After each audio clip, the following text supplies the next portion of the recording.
Hi, welcome to Get a Clue Casual Gamer, where we get a clue, C-L-U-E, about a game. C is for components, what are you going to find inside that box? L is for length of play, how long does this game take to play? U is for uniqueness, does this remind me of any other game? And E is for ease, how easy is it to learn, teach, play? How easy is it to find? How easy is it on my pocketbook? Okay, today we're going to be looking at a two-player game. This is another two-player game. And this game came out 4 years ago, I believe. 2019, I'm pretty sure. And it's called Watergate. Yeah, it came out quite a few years after the Watergate scandal.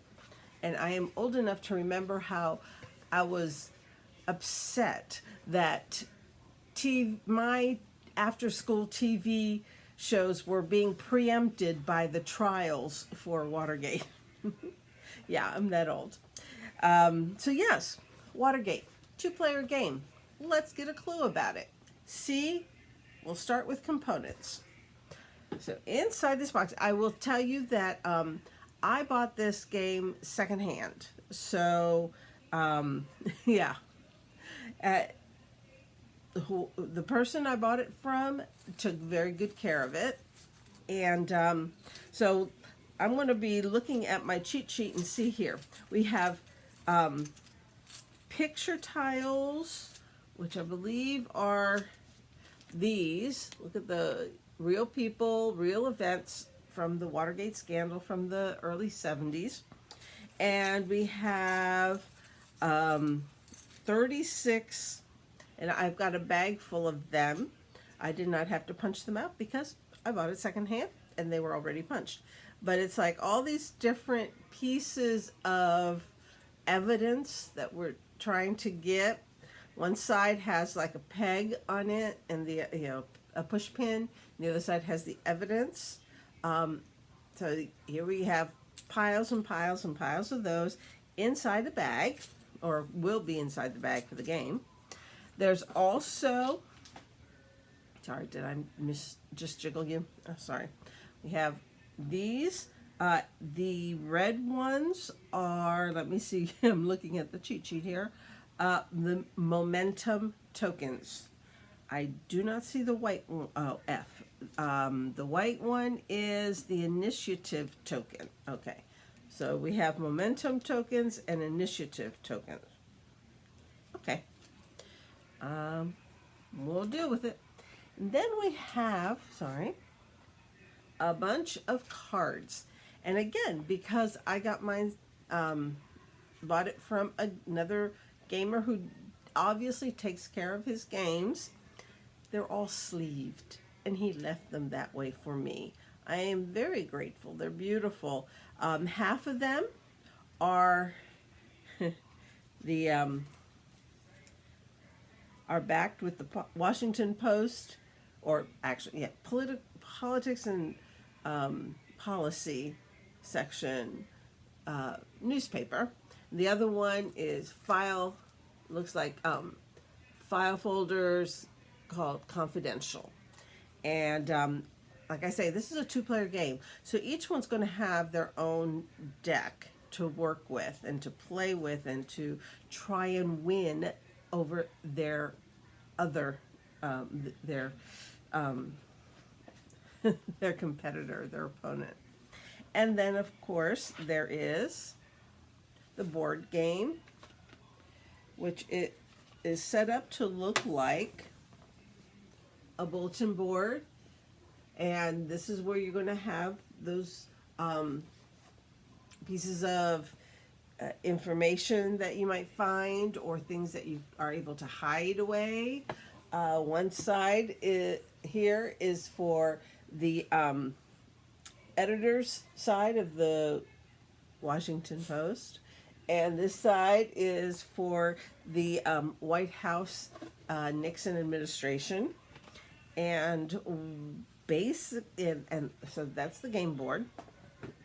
Yeah, I'm jiggling you because I've got the box right here because it's a small box.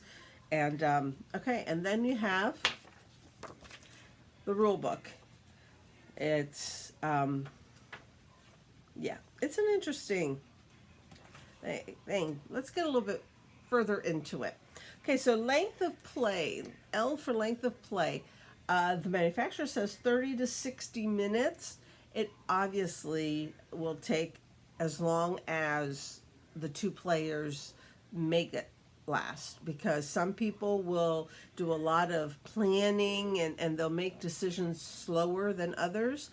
But I would say probably go for, think about 45 minutes to an hour, to be on the safe side. It's not super long. It's not an 8-hour game. It's not even a 2-hour game. It's a 30 to 60-minute game. Quick and easy. So that's length of play. U for uniqueness. Really, it's a push and pull type game, just like so many two-player games. Each side, okay, in this actual game, the newspaper to win must find enough evidence to convict Nixon. For the White House Nixon administration to win, they must make it to the end of his 4 years in office. If they can keep it out of the courts until then, if they can keep the evidence out of play until then, or building up, then the Nixon administration wins. But if the Washington Post gets enough evidence in that time period, then they win. So it's a push and pull. It's definitely a gotcha. You're really trying to get the other person, or one is trying to get him, and the other one is trying to push them away and make things messed up, so that they can't get any more information, any more evidence. Yeah, so that's basically it. So many two-player games do this. Now, when it comes to politics, there are other games that are political in real politics. And one of them that is way outside the casual level is this one right here, Twilight Struggle. And actually they're coming out with a simplified like baby brother of Twilight Struggle, because they know that Twilight Struggle is a two-player game. One plays the United States and the other one plays the Soviet Union. And so yeah, that is a much longer game and a much more involved game, and definitely outside the casual level. And I mean, we're talking hours and hours, like 4 or 5 hours to play that game. Watergate, I wanted to get Watergate because as much as I love this, trying to get it to the table is so much more difficult. For a game that's supposed to take an hour on the outside, that sounds like something much more, much easier to get to the table, which is why I was looking for it. Plus, I do remember that event. So if you know someone who likes to get into political type of games, this is one for you. There are a few others. There are historical, older historical, like I believe there's one, 1775, I think it is called. It's the between the British, French, British and French, where you had the Native Americans siding on the British side, I believe. That was before our Revolutionary War. So, but there's all kinds of different games that are taken from real history. Even games like Salem, I think 1692 or something like that it's called, it's about the Salem witch trials and all that. So there are a lot of educational based games where you learn information. And I'm going to go on now to E. How easy is it to learn, teach, play? How easy is it to find? How easy is it on your pocketbook? Okay, so learn, teach, play. Again, it's a 2-player game. It can look pretty intimidating. But again, if a game is supposed to be able to be played in 30 minutes, it's not going to be as complicated as you think. You have the initial phase, a card phase, and then an evaluation phase. Those 3 phases, and they're color-coded, so you can follow along what happens in those colors. Apparently, the card phase has value part and action part, and then you go into evaluation phase. I think what kind of draws my eye is that the printing is very, looks like a typewriter printed it, typed it. It's typewriter print, it's not, it's like Times New Roman. It's, but it's not Calibri or something like that. And then, I mean, this is the end of the game. So not even half of the book is the game step by step. And then you have an overview and background information about all of the informational cards in the game. And then you have a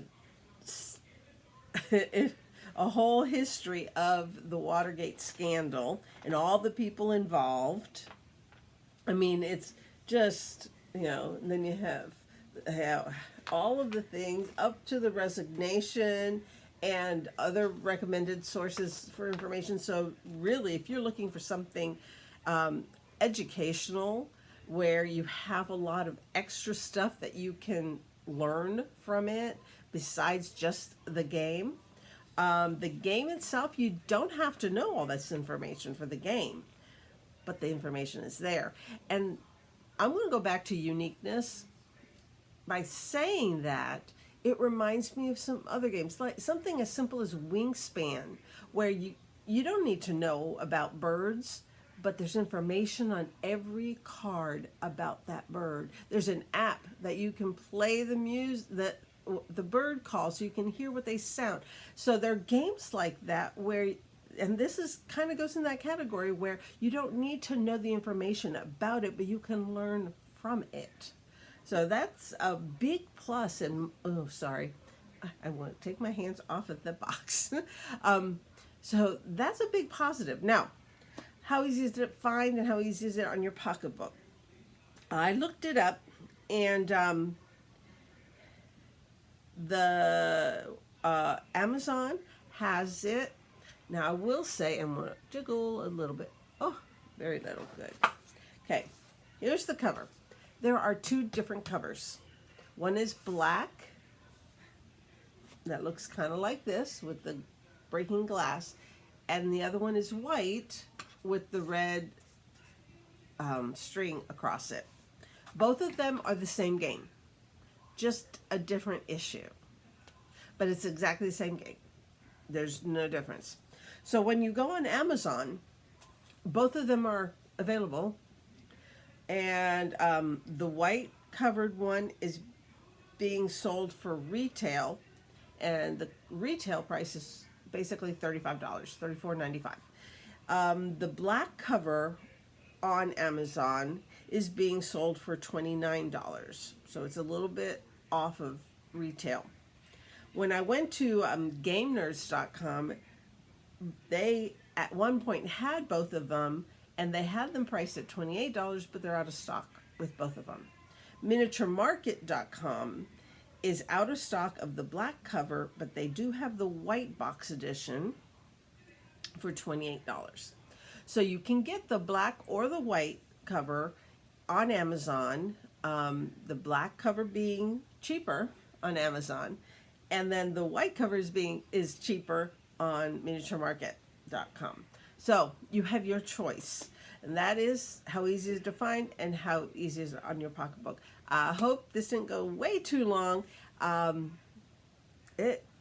is a fascinating subject, and I think it's going to be a nice casual level yet tug of war type of game between two players. Until next time, God bless you and your family, and happy gaming. Bye.